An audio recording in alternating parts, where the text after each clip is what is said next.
Hello, All Asher. right. How are you? I'm doing all right. It's been Great, a very great. busy couple weeks. I bet. Same with me. Just to let people know who I'm talking to, this is, and I said your name wrong, and you just already told me, Asher Elbein, all the way from Texas, talking to me. You are a freelance writer. Tell Mhm. me a little bit about yourself. Where are you from, and how long have you been a freelance writer?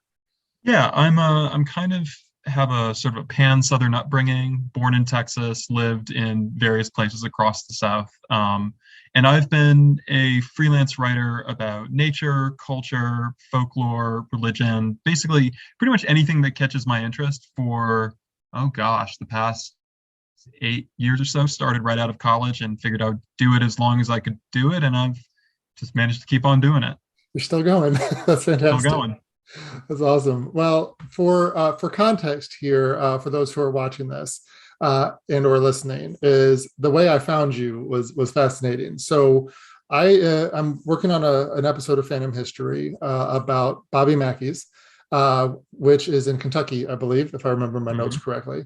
And I met a paranormal investigator who was telling me all about it, and I needed to do more research. And so I started Googling, like everybody does. And I came across a piece you wrote that was absolutely fantastic. It was so descriptive, and I was like, I got to talk to this guy. So congrats on an amazing piece of journalism. It was Thank you an so enjoyable much. read and painted a really great picture. How long ago was it that you went to that bar? It's been a few years now, right? It's definitely been a few years. In fact, I actually have the piece pulled up so I can look at it just to refresh parts of my memory. But oh gosh, it must have been 2014 or 2015, I want to say. Okay, so Um, seven I'm, or I'm eight gonna say years. I'm gonna say it was 20. I'm gonna say it was 2015. Okay, okay. So back when the world was still normal, somewhat. Um, Or certainly seemed that way anyway. Seemed that way, absolutely. And what was the outlet this was published in that I So found this you? was this was published in the Bitter Southerner, which is a magazine that is still extant, although it's gone through a bunch of leadership changes in the ensuing years.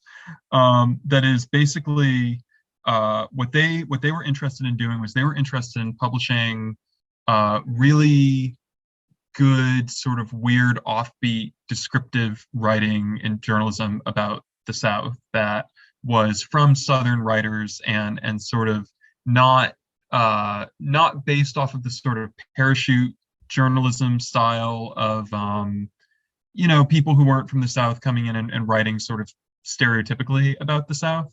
So it's a sort of like a progressive magazine with a definite progressive bent, but the idea was sort of, you know, Southern culture by Southern writers.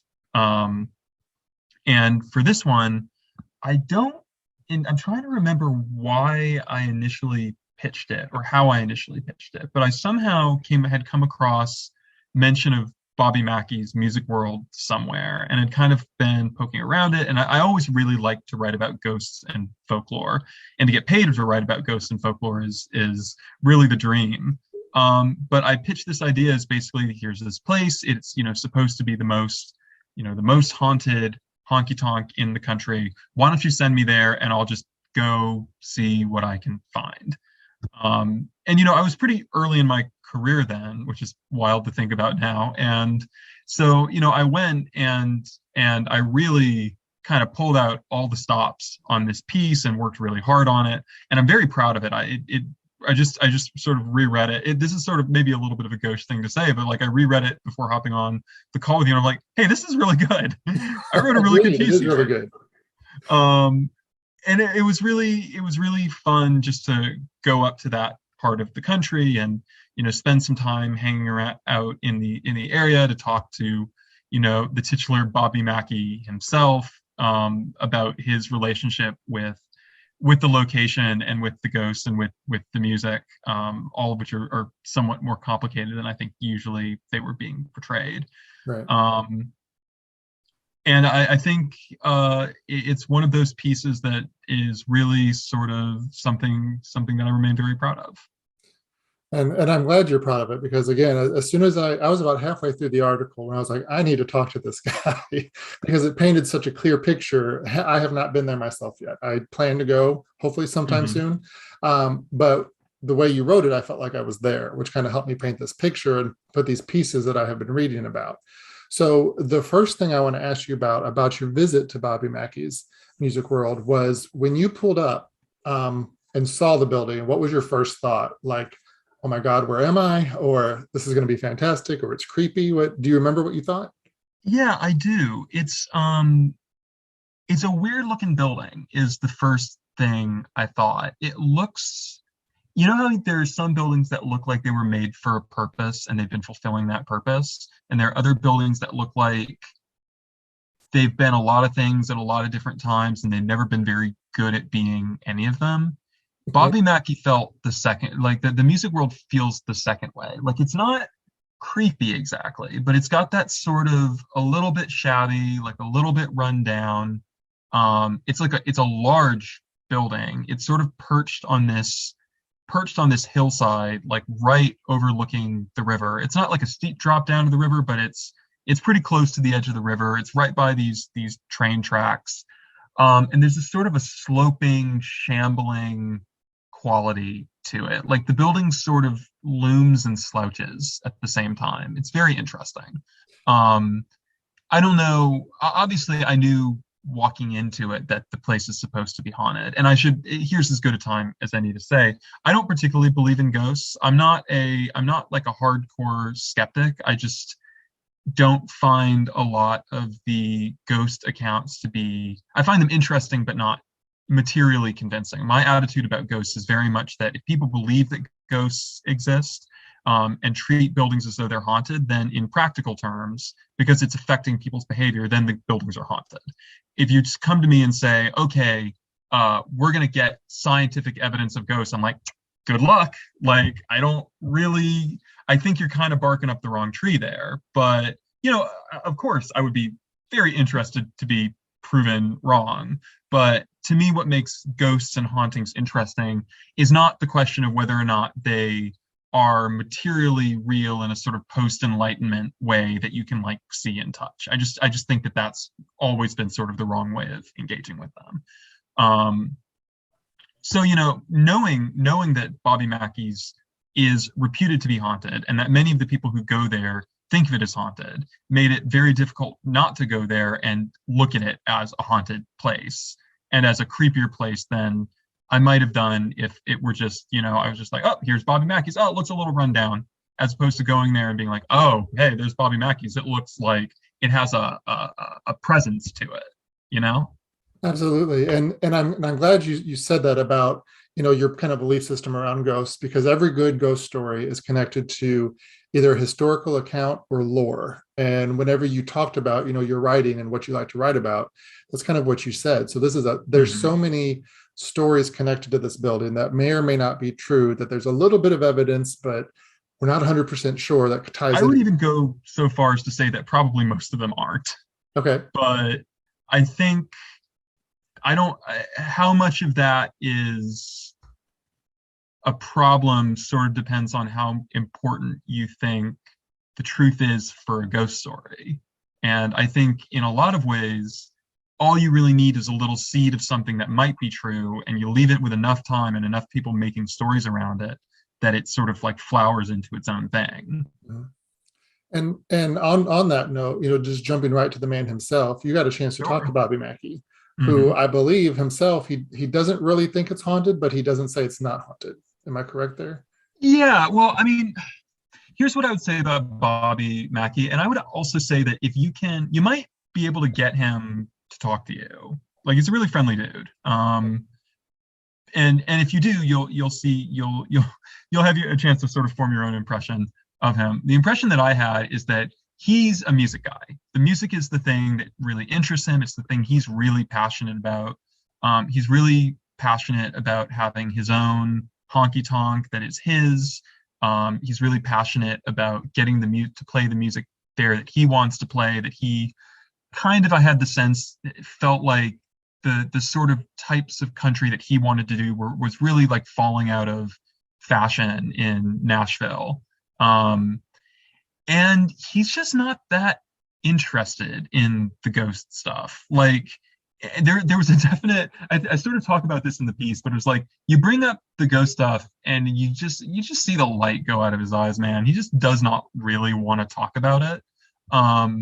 He will talk about it, and but I found that I kind of asked questions about him and about his music, and sort of interspersed questions about ghost stuff just so that he wouldn't just completely check out of the interview. He does not believe in ghosts. He didn't ever come straight out and say that he thinks the whole thing is nonsense. But his basic attitude about it seems to have settled out as, can we swear? Yes, you Yeah. can. Yeah, he's like, I don't fucking know. Like, I'm not, I've given up word, like, the Rubes want to come and pay money to tour the basement of my honky tonk. People who have worked here say all kinds of things about this place. I've never seen anything. I don't believe in it. I find it all a little bit of a distraction from the thing that I think is important, which is the music and people coming here and having fun. But you know what? At this point, it's been a couple of fucking decades and it's not going anywhere. It's not, so fine, fine. Y'all want to see ghosts? There's a ghost tour. And you can tell me about it and I'll be polite about it and maybe even interested, but it's not fundamentally not what I, Bobby Mackey, am at all interested in. Right. That is, he was much more genteel. He's a very sort of like genteel in the way that he speaks, but that was very much the sort of subtext that I took away from the conversation. And if I remember right in your story, you start, or at least there's a graphic at the top of the story, talking about the sign at the entrance that essentially says, this place, people say this place is haunted, right? Which is interesting if he's not real sure if he, or doesn't sound like he believes in it, but hey, it's what people might come for.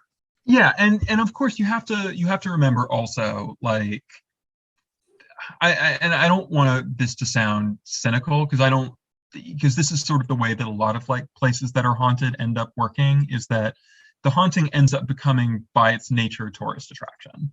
And so there's a lot of impetus to play that up, or at least not a lot of reason to play it down. I think Bobby Mackey was genuinely really concerned. I think, I know, like he told me that he was genuinely really concerned starting out when, when I'm trying to remember the caretaker's name. We will just edit this out. Carl Lawson. When Carl Lawson, came in 1978 to start working on the places Bobby Mackey was fixing it up, and then started, telling all these stories about ghosts. Like Bobby Mackey told me being like, no, you cannot tell people about this. I've like sunk a lot of money into this place. It's this is my dream. People will be scared. They won't want to come, which isn't how it ended up working out at all, of course. But his attitude about it was essentially, I don't want this place to become known for that because I'm afraid that people won't come. And then once the place was really hopping, in the, at the very tail end of the 80s, during the sort of like in the throes of the Satanic Panic, one of his buddies, who's a horror writer, basically gets to talking to Carl Lawson and hears all these stories. And then Carl and this horror writer, Doug Hensley, just start into his way of telling, they just start badgering him, just like, please, please, please, please, please. And finally, the quote that he gave me is, finally they wore me out and I threw up my hands and said, Carl, tell him you've been trying to tell me for years, I don't care. And then, this book comes out and it doesn't initially make that much of a splash. But again, it's during the period of the Satanic Panic. And there's like a lot of sort of like, occult stuff in the sort of culture. And this one, just for whatever reason, the right person read it. It got big. And then by that point, people were starting to come because of it. And Bobby Mackey's whole thing was basically like, well, whatever gets him in the bar. And then when enough people started asking for ghost tours, it seems like he was basically like, and especially as like television shows in the 2000s started coming to like film stuff there, it was like, okay, fine. If you people want to come, you're going to pay for it. and that'll be a nice income stream for the bar. But I myself do not care to be particularly involved in this. But the story of the sign on the outside of the honky tonk is a very good one.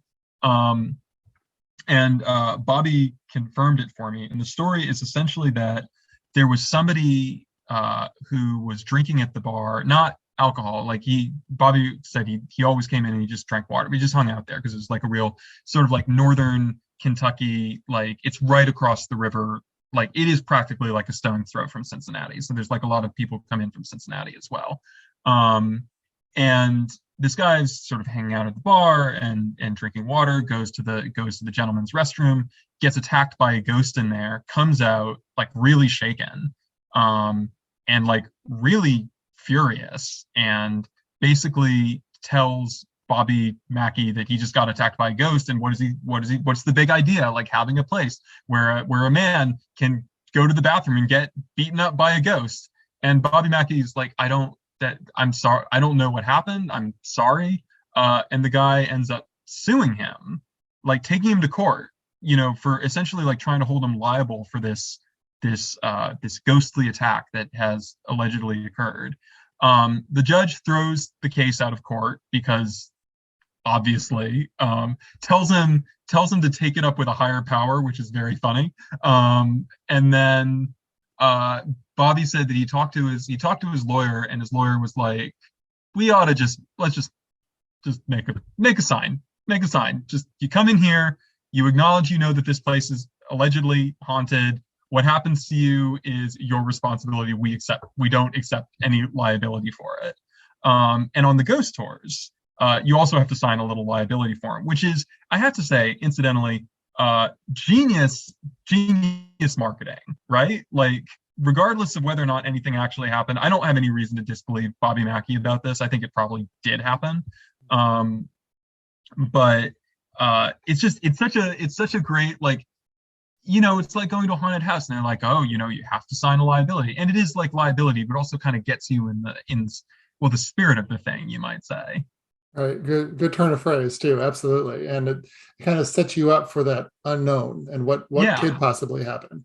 And I'm fascinated. I want to try to find that, because Attacked in the Bathroom, I just keep playing that. Remember that, what was the movie? Liar, Liar with Jim Carrey, where he beats himself up in the courtroom bathroom. It's kind of what I'm envisioning in my head, but who knows what really happened. Well, the way that he described it was as essentially the way that the person who was attacked described it was essentially like a ghost wearing like a hat, like a cowboy hat, but not like a person, like a sort of a void in the air, or like a shadow, but not with form.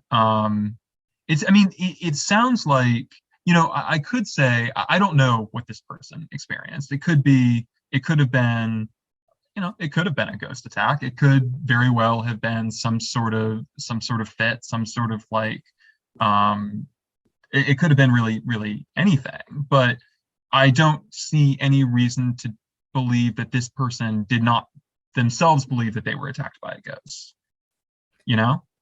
And the fact that it made it to the courts is fascinating. And of course, that just feeds into the lore and the attention of those who are interested in this otherworldly stuff and want to try to prove that it does exist. Yeah, and I would say I would have been tempted to believe that a lot of the stuff could have been, because certainly there are publicity stunts that happen. And to me, really, the thing that makes the story interesting is the fact that Bobby Mackey himself has so little patience for any of it. It's just not what he's interested in, It's like, it's a facet of this place that is his sort of pride and joy. And he is grown to grudgingly accept it, but he's not like, did you know that my bar is haunted? He's just not, that's not what he's about at all. Now, what is his take and your take on the history of the location? Because I know it's been several things over the years before it was Bobby Mackey's Music World. How familiar are you with that aspect of the story as far as what came before? Fairly well. I'll tell you, I was fairly familiar at the time that I wrote it. And I've now sort of refreshed my memory. But Bobby's take on it essentially was that as long as he passed by the place a lot back when he was working the railroad. when it was standing empty. And he didn't know very much about the history of it. And I don't think he honestly cared very much about the history. It was like, it was a property, it was available. It needed a lot of work done, but it was cheap and it could be his. It does seem like it it got a lot of different uses. It started out, at least as far as it comes into the sort of historical record, it comes into the historical record as sort of as a slaughterhouse. And again, it's like right over the state line and the river from Ohio. And so it became, when it was no longer a slaughterhouse, it was renovated into, even, it seems like even before Prohibition, it was sort of renovated into a kind of a speakeasy, or maybe not super licensed gin joint, kind of, bar, maybe some gambling, maybe some prostitution. And then, as time went on, the place was, went through a couple of different, it went through a couple of different phases. So basically it was, by 1925, it was a distillery, bar, and then at some point it got, in the 1940s, acquired by this guy named Buck Brady, who kind of tried to like class it up a little bit, and called it the Primrose Club, stopped running it as like a distillery, gambling, prostitution joint, although who knows, like who knows precisely what services were on offer. But it seems like he was running it as sort of like a slightly more kind of classy place.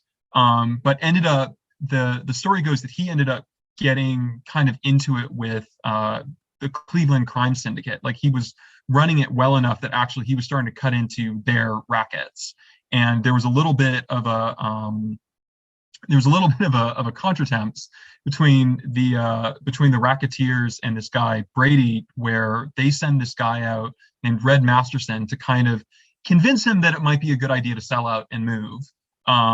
Things get kind of out of hand. Brady basically shoots Red Masterson in the leg with a shotgun. The whole thing goes to trial. Brady gets arrested because you can't really shoot people in the leg with a shotgun without raising some comment. And then Masterson refuses to name him in trial as his attacker, and so the whole thing gets thrown out. And then the racketeers basically tell Brady it would be really smart if you went literally anywhere else. Brady decides to go literally somewhere else. Moves off to Florida. The Primrose Club gets left to the mob, and then a few years later is sort of reopened as this even swankier nightclub with dancers and food, slots, gaming tables. Now it's called the Latin Quarter, and it's got a whole sort of Havana chic vibe to it. It seems like, there are floor shows, there are dancers. A bunch of the basement gets repurposed, so now there's sort of like dressing rooms for the dancers. There's a little stone cell, which legend has it was used to throw people in who racked up enough of a debt that they might skip out on town. I have my doubts about whether or not that's true. There is definitely a small room that looks like a cell down in the cellar now, but who can say? And basically, a lot of the ghosts that are said to be in the building date from this period, from like 1947 to 1961, when the Latin Quarter is running. It's occasionally getting raided by cops. There's all of these different stories that are told about, beautiful dancers and their forbidden loves and their criminal fathers, and all that good pulpy shit. And then finally, there's a couple, after the Latin Quarter closes in the 60s, there's a couple of other businesses that operate in the building. There's a bingo hall, of all things. And then the last one is it gets reopened as the Hard Rock Cafe, no relation, and Okay, which I was is like, what? yeah, different one. Similar to but legally distinct from. And then that place is essentially like a biker bar, which is sort of nicknamed like the Bloody Bucket, just because there's so many fights that happen there. Which that closes then in 1977, and then that's kind of it for the building for a pretty decent chunk of time. It's like a couple years. And that's when Bobby Mackey, who is like by this point, a country music star of, I would not say great renown, but certainly locally quite well known and sort of trying to figure out his next move. He goes ahead and starts looking around for a place that he can call his own. See, this local property guy takes him to the building, and Bobby Mackey's like, yeah, sure, this will be the place. And it has been since, I want to say, I guess since 78 or 79, whenever it was that it opened. It's been running ever since. So it's been Bobby Mackey's music world for a pretty good stretch of decades now. Yeah, so at least 4 decades, a little over At 40. least 40 years, which is actually maybe the longest it's been anything, come to think of it. Yeah, because they're that history, it's so, great big plans that crash and burn, great big plans that crash and burn. Yeah. So it's interesting that he's been able to hold his own for so long. Yeah, very much so. And I gotta say, like, I really like the place. Like, I'm not a huge honky tonk person. I go into them on occasion. My path leads me into them on occasion. I should also say I'm not like a huge drinker, so I don't spend a huge amount of time in bars.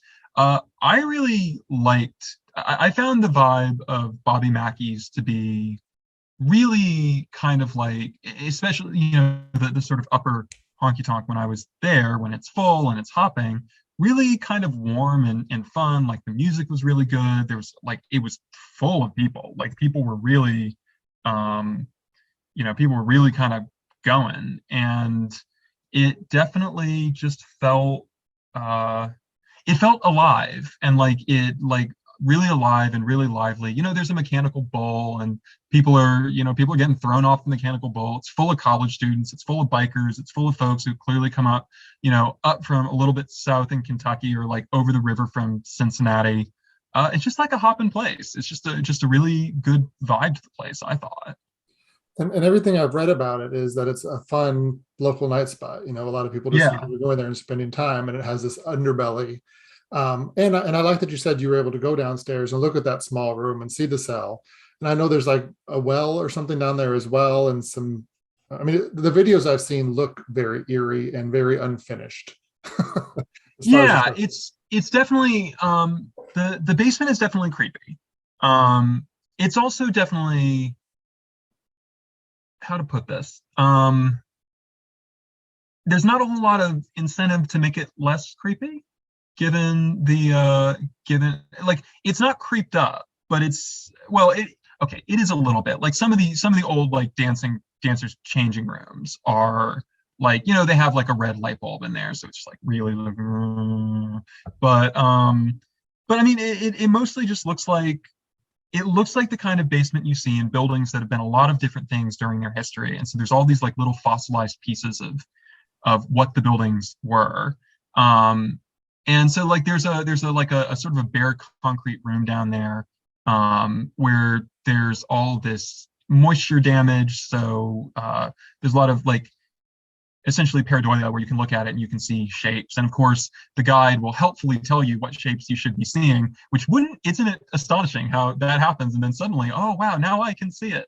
But there is definitely there is that well, and that's a little creepy. The dancers changing rooms are like, there's a bunch of like random shit down there from, some of it is bar supplies and some of it is just stuff that I think might have just been down there and never got cleared out.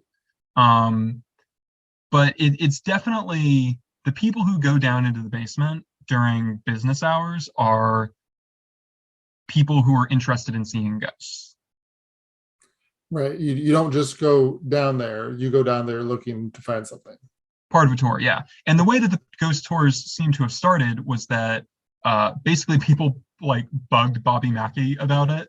Oh, I read the book. The Terror of Bobby Mackey's Music World. Can I go look at the basement? And he's like, yeah, sure, whatever. Sent, like, not this is not a real person, but like, yeah, Joe, go show him the basement. And then as things sort of progressed, they made it a little bit more official, and now you drop like 50, I mean, well, it was $15 when I went. God only knows what the price is now. Right. I'm sure it has jumped a little bit. $15 for ghosts in this economy.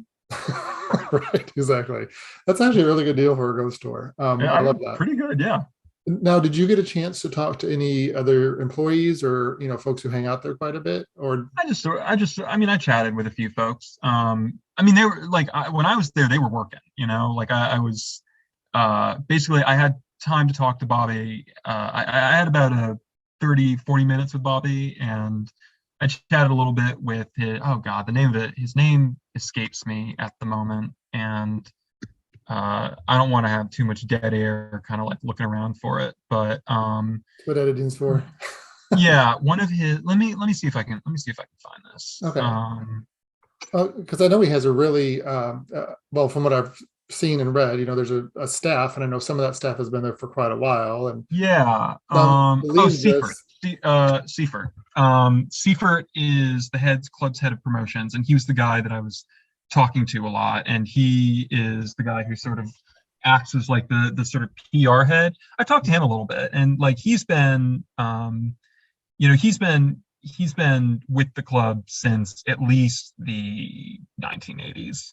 But mostly I just talked to Bobby. I talked to Seifert, and I ended up talking to some of the sort of the main ghost hunters who work the place. It would have been, with the benefit of hindsight, I look back now and I'm like, I kind of wish I'd talked a little bit more to the folks working the bar and stuff like that. But at the time, I was pretty focused on just getting Bobby's taking the ghost tour, and it's one of those things I'd do differently if I were doing it now. Right. There's always chance. I'm also a more experienced journalist now. Well, yeah. I mean, there's life experience that goes along with that too. And like, and I've done that. I was a journalist in a past life too. And you read some of your old stuff and go, oh, I see it a whole different way now. I could totally do this new angle. Did any of those ghost tour guides that you talked to say, this is where something crazy, creepy happened to me, and here's the story? Or was it just the general, it's haunted and here's the history, and if people take the tour, they'll learn? Well, the guy who was leading the tour, honestly, it's been so long, and if I didn't put it in the piece, it makes me think that he didn't say anything about it, because that is the sort of thing that I would have included. Right. I think he mostly was just giving the tour, and like he definitely like signposted like, oh, here's a place where I've definitely had some like creepy experiences. But he didn't really like share any of those. God, what is the name of the actual ghost? Not the gate. I think it's Gatekeeper Paranormal. I'd be curious to know if there's still, it's been a couple years. I'd be curious to know if there's still the resident sort of supernatural investigators at the place. But they told me that there were definitely some times that they would go in. They don't really have the like crazy spooky experiences. Mostly the ghosts that they see are orbs, or sort of, they collect EVPs. It's a different sort of modality of ghosts, right? Like, they definitely told me there are times when they've come in the building and turned around and like walked right back out. Like, not today. Bad, just really bad vibes about the place. And I remember when I walked in, they told me they had seen some sort of like shadow heads. They were so when I visited them again, it was off hours. It was during the day. It's a big old rambling wooden building, so it's got that like kind of vibe of like, I don't know if you've ever been in like a theater or someplace where the lights are off and it's like, but the like daylight is sort of squeezing in against the dark a little bit, and yes, there's that like slight sense of unreality. It's like coming out of like a matinee, like a movie matinee a little bit. It's just that very slight like kind of like liminal sense. And they were all, these four women were all kind of like sitting against a table, sort of chatting, and I kind of like came in. And we got to talking, and they told me, it's like, yeah, we were looking across at the bar, and we think we saw some like shadow heads, some sort of shadowy shapes that were kind of like, the way they described it was almost very like Studio Ghibli in a way. If you've ever seen something like Princess Mononoke, or Spirited Away a little bit, where these sort of like entities which are not very clear are sort of like fading into view above the bar and kind of like looking at them and then sort of like dissipating again. Interesting. Um, What a cool way to describe that too. yeah, and that was sort of how it was described to me, and the vibe of the building was very, it felt to me, and again, I don't know how much of this is projection, but it felt to me very watchful, sort of. The building did not feel, I would say, greatly supernaturally charged, but it didn't really feel empty either. It felt like alive a little bit, like, not like, again, I don't want to oversell this. I don't want to be like, it felt alive, it's like, it just, there was a vibe to the place, and I don't know how much of that was me projecting in what I already knew about what people said about the place, and how much of it was the nature of a building like that is that it feels haunted. I just don't know, but Yeah, it definitely, I can tell you, I definitely had that slight feeling about it. I think a building that has such a long history and is just an old structure, I think naturally has that feeling of, You wow, can feel the this, weight. yeah, this building has seen some things. Yeah, Yeah. the building has been a lot of things, a lot of different times, and if nothing else, you can tell. Yeah, and the fact that I love that its background is so diverse too. Everything, from a dance bar like it is now to run by the mob to the Latin Quarter to a slaughterhouse. It's just this these random things that this building housed, I think is amazing too. And all is part of that history, which I love. Yeah, which adds to that personality and that feeling, I'm sure. Hmm. Um, Now, a couple more questions for you before I let you go. Sure. You talked a little bit about how it's like overlooking the river, and I know that there's some stories tied to the wells and the river and any of that. Did you go and walk the property at all, or did you stay mostly just in the building? Mostly in the building, but there's not really a whole lot to the property other than the building. It's basically like there's a sort of a slope down to railroad tracks, and then there's a stand of kind of very scruffy. Uh, well, maybe that's not fair. It was April, like the trees were not showing their best, or maybe early March. I don't know. Sidebar: I went up to my southern ass went up to visit a friend after this up to Chicago in April. I'm from the South. I assume April's spring, right? No, uh, In Chicago. not in Chicago. But yeah, I mean, there's like a stand of really scruffy trees, and then there's the river, and it's a sort of, it's not a hugely broad river, but it's a decent size. And sort of like brown water, kind of like running, not super super fast, but definitely like moving. And that's kind of it. That's kind of what there is. On the other side of the road, there is all of these. There's a really nice, really nice outcrop of Ordovician era limestone, which I actually have a bunch of. I ended up doing some fossil collecting while I was there. Just walked across the road and was picking up chunks that were full of, you want to talk about ghosts, chunks that are full of crinoid sea lilies and sponges and stuff like that from, oh God, like 400 million years ago. Oh, I mean, the thing about Kentucky is that Kentucky really is full of ghost stories in a lot of ways. And but really it's that the past feels like it's constantly sort of intruding on the present in a lot of ways. And you can look at that through architecture, you can look at that through folklore. I'm someone with a sort of longstanding interest in paleontology and geology, and so that is one of the lenses through which I see it. And I mean, the existence of like Ordovician limestone, like right across from Bobby Mackey's, is not something that anyone's written about. It would be very tenuous to draw a connection, but the past is constantly poking through the skin of the present. everywhere, and some places it's just a little bit more obvious, and those are the places that I think we tend to call haunted. And I love that description because you're so right. And we tend to think in human terms, but there's so much history pre-human, these millions and millions of years in front of these fossils. And, what we see out there, yes, something happened there, but it was an entirely different world and an entirely different environment, which that itself is fascinating and can kind of blow your mind if you dig really, really deep. How close is Bobby Mackey's to like stuff, like to a city, to other? I picture like out in the middle of nowhere. Okay, so here's the thing. It's like northern Kentucky, which is simultaneously out in the middle of nowhere and also right when I say a stone's throw from Cincinnati, I mean it is, I would have to like look at Google Maps now, but it is at most like a 15-minute drive away from downtown Cincinnati. Like downtown Cincinnati runs up to the riverfront, and then this is like northern Kentucky is all the stuff that was, technically technically outside of Cincinnati city limits, and thus technically outside of Cincinnati jurisdiction. So why not have a mob-owned club there? That's the vibe. So it's like it's actually quite close to a fairly large city, but I don't really feel that way. Right. It's close enough, but also far enough away. Yeah, that's the vibe. Personality. It's an outskirts. It feels like it's on the outskirts.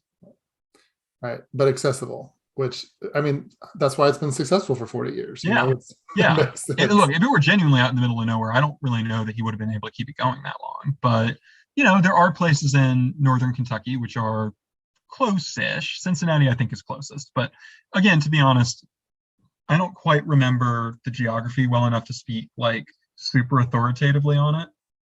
So I do a little bit of Google Map research before you say anything. But I definitely remember, because I would like decide to drive into Cincinnati because I'd never been, and just walk around the downtown and like meet a friend I knew there.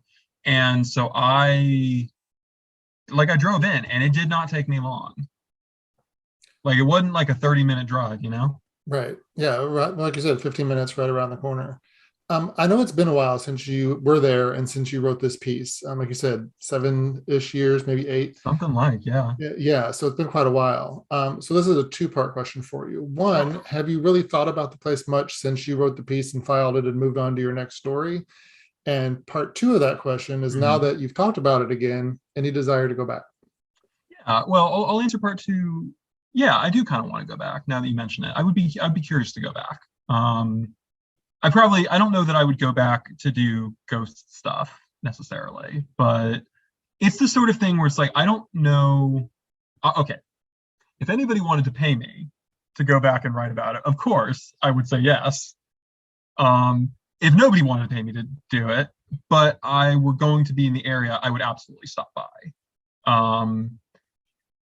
Have I thought about the place since? I do think about it every now and then. I don't really dwell on it. I don't ever dream about it or anything like that. But, it did make enough of an impression on me that I do sometimes think back to the story, think back to just the vibe. The thing I remember most about it is I went down into the basement with the Gatekeeper paranormal folks, which was really fun, but it was fine. I didn't see anything.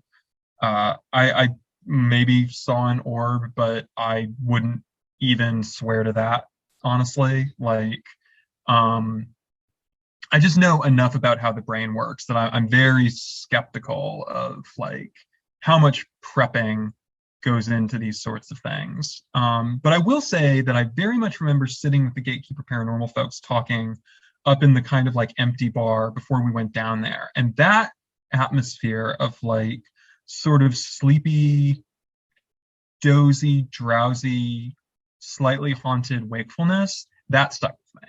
That's a vibe that I very much remember. And here's a complete side note, complete tangent, but it's funny, and I think you'll appreciate it, and your viewers and listeners will appreciate it. I once went to this folklore conference in Kentucky. I don't remember when this was. It might even have been on the same trip, but I don't think so. I'd have to check. But anyway, I went to this it was basically a folklore conference held in this old hotel in Lexington. And one of the speakers, and it was someone who ran like a ghost tour company, and she was going to give basically just like a little keynote speech about, ghost lore and sort of ghost hunting. And this woman it was a really interesting speech, although not, I think, for the reasons that she intended, because it ended up being like a really perfect example of all the different ways that, people who think of themselves as doing sort of like scientific ghost work work really hard to sort of prime you for the thing that they're about to show you. So, for example, every time before she played an EVP, she would tell you what you were about to hear. And then, lo and behold, you heard it, So she's doing all this thing, and I'm like making notes, and I'm interested, but I'm also sort of like, and there were a couple of clips she played that were genuinely quite spooky, like stuff moving around and like sort of shadows moving. It's all very grainy, but it's creepy, it's creepy. But then she talks about, but it's really important to make sure when you're setting videos and like getting photos, that you're making sure that you're photographing what you want, because we are scientists here. And she was like, and there's this one time I was photographing in an abandoned church, and I thought I got a photo. I thought it was an angel, and she shows it. And then she was like, but it was a bird. And I'm sitting there, I had to jam my fist into my mouth, because I was like, you cannot, it's a small room. You cannot bust out laughing at this very sweet grandmotherly woman. You cannot be the asshole who starts laughing in her face. But I thought, literally, this is the way she said it. I thought it was an angel. Beat, but it was a bird. Moving on. The funniest shit I had ever seen. Oh, that's fantastic. Incredible. And I want to say, the Gateway Paranormal people, that was not the vibe with them. They struck me as they struck me as very serious. I don't really hold with a lot of what they were saying personally, but I thought they seemed quite serious, and not that kind of like, I'm going to tell you what you're about to hear, and I'm going to really prime you, and they seemed like they were taking it all very seriously, which I appreciated. And that goes a long way, and I think that's, as a sometime ghost tour guide myself, it's important to have that trust with the people that you're with, and to let them know that, this is all subjective. What you see and what you feel and here's what we know, and here's what you experience is up to you. Yeah. It's like, I don't think that ghost tours are necessarily are intrinsically a hustle. I don't think, and honestly, if you're hustling on a ghost tour, I don't really think that there's anything wrong with that as far as it goes. But you can kind of tell when you're getting hustled a little bit. Oh, yeah. And that can be fun. It can be fun to be hustled. It can be, sometimes you want to go on these things and you want someone to try and scare the pants off you. Sometimes that's the thing that you're looking for. But I tend to find them more interesting when they're engaging with history, when they're a lens through which you can engage with history.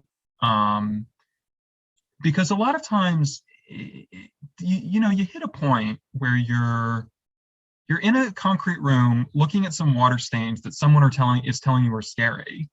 And they're kind of creepy. You look at any water stains for long enough, you might see some weird shit. But that to me is not nearly as interesting as the facts, the bare facts of what we know about a place like Bobby Mackey's are quite interesting. There's probably a lot of stuff we don't know about it that would be interesting. Some of it which would disprove a lot of ghost stories. The most famous ghost, Johanna, that Carl talked a lot about, doesn't seem to be based on anyone who was real. To be honest, there's no proof that anybody matching the description of the story exists. But, sometimes that's part of the fun. Sometimes part of the fun is, this is probably not true. I'll give you an example. It's wild how there are stories about the hole in the basement being the center of Can you guess? Could it be satanic cults that broke into the empty building and conducted gruesome sacrifices around the well? It's a fucking satanic panic, man. Like, dime a dozen, that shit was happening everywhere if you believe the people who were saying it, which you shouldn't, because they were all, at best, in the middle of a moral panic or straight up lying. But that's part of the story now. You know, that's something that people will look you in the eye and say, yes. And they say that Satanists did dark circumstances around the well. It's like, you know what? It's a big country. Maybe that might have happened. But I mean, okay, sure. But it's part of the story now. And there's all kinds of things that are part of the story now that probably bear only a glancing resemblance to actual history. And it raises these interesting questions about like what we want ghosts to be. Do we want ghosts to be a good story? No shame in that. Do we want ghosts to be a lens through which we look at history? Okay, well, that starts getting into tricky territory about what actually happened and what's knowable and what's not. And there are things that aren't knowable, and that's the stuff that makes for the best ghost stories. And there is stuff that's knowable that people just sort of whistle past, well, as it were, whistle past the graveyard about. Like, well, who can really say? We can say, who can really know? We can look at this document. Woo! You know, like, and this is sort of the trouble that I tend to have with this stuff, is that I think that when you start trying to prove things, you start getting into very shaky ground when it comes to ghost lore. And a lot of times, that's why I find separating these streams about what do we know about the history, which is interesting, and what are the stories that people tell, and how does that affect what they believe and their behavior, and that's really interesting. And these things can intersect and often do, but you see, I think a lot of people try and like pin them together, and pinning them together leads you into some really dicey territory really quickly, I think, which is why my preference is like, here's what we know, here's what people say, and let those two things exist alongside and in conflict with one another. But the fact that they're in conflict with one another doesn't mean they need to resolve. The tension is actually the thing that makes it interesting. Absolutely. That's what makes a scary movie. And that's why what makes these tales so eerie. If we knew all the answers, they wouldn't be nearly as engaging or scary. And the unknown is the thing that makes it interesting. Yeah, and that's why I decided to call this whole project Phantom History, because I love history so much, but I'm fascinated with how people view it and through which lens they choose to view it through. I assume you've read, oh God, what is the book? Colin, the writer's name is Colin something.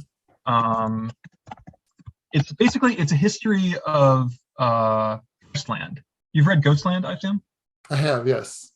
Yeah, I think Colin Dickey's whole, and he might honestly, like, you might see if you can get an interview with him. Like, he might talk to you. But I find Colin Dickey's lens on ghost stories as being the way that history gets metabolized into these much neater packages, and these sort of like anxieties get worked out. Like all his, he's got for any of your viewers and listeners who haven't read Ghostland, if you're listening to this podcast, you will like it. It's very good.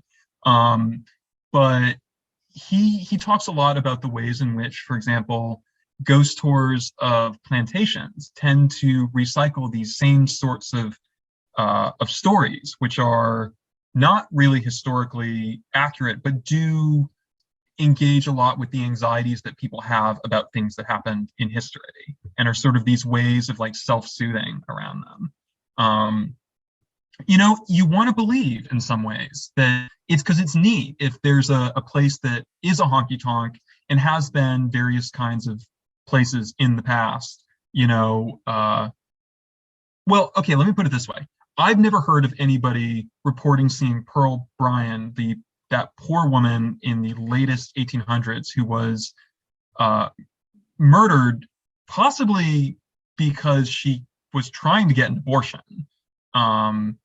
I've never heard anyone talking about, and murdered pretty gruesomely. Like the story is that they killed her, tried to dismember her in order to hide the body, threw her head in the river.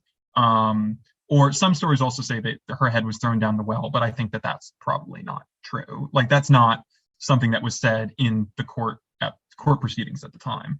people don't talk about seeing your ghost, man. That's just really depressing. It's an ugly, gross little story. But the story that people do like to tell is, there was the daughter of a mob boss who danced at the club and was in love with a forbidden man. And, it's like, that's not specific. That's very mythic. And that's the sort of thing that's very comforting kind of story to tell, because it's sort of unmoored from material time and material place. You're talking about someone who I think in some ways you kind of know isn't real, but she feels like mythic more than real, right? Like she fulfills the purpose. Whereas if you're talking about Pearl Bryan, who is just like, was pregnant and didn't want to be, and was murdered by two men she trusted, like, tragic. That's really grim. That's not a fun ghost story.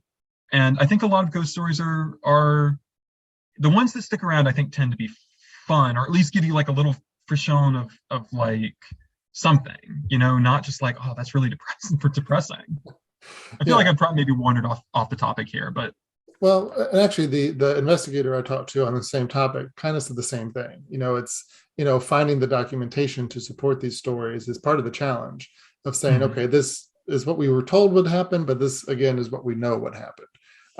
And sometimes even what we know is limited, and then we try to fill in the blanks, which is how a lot of this lore happens.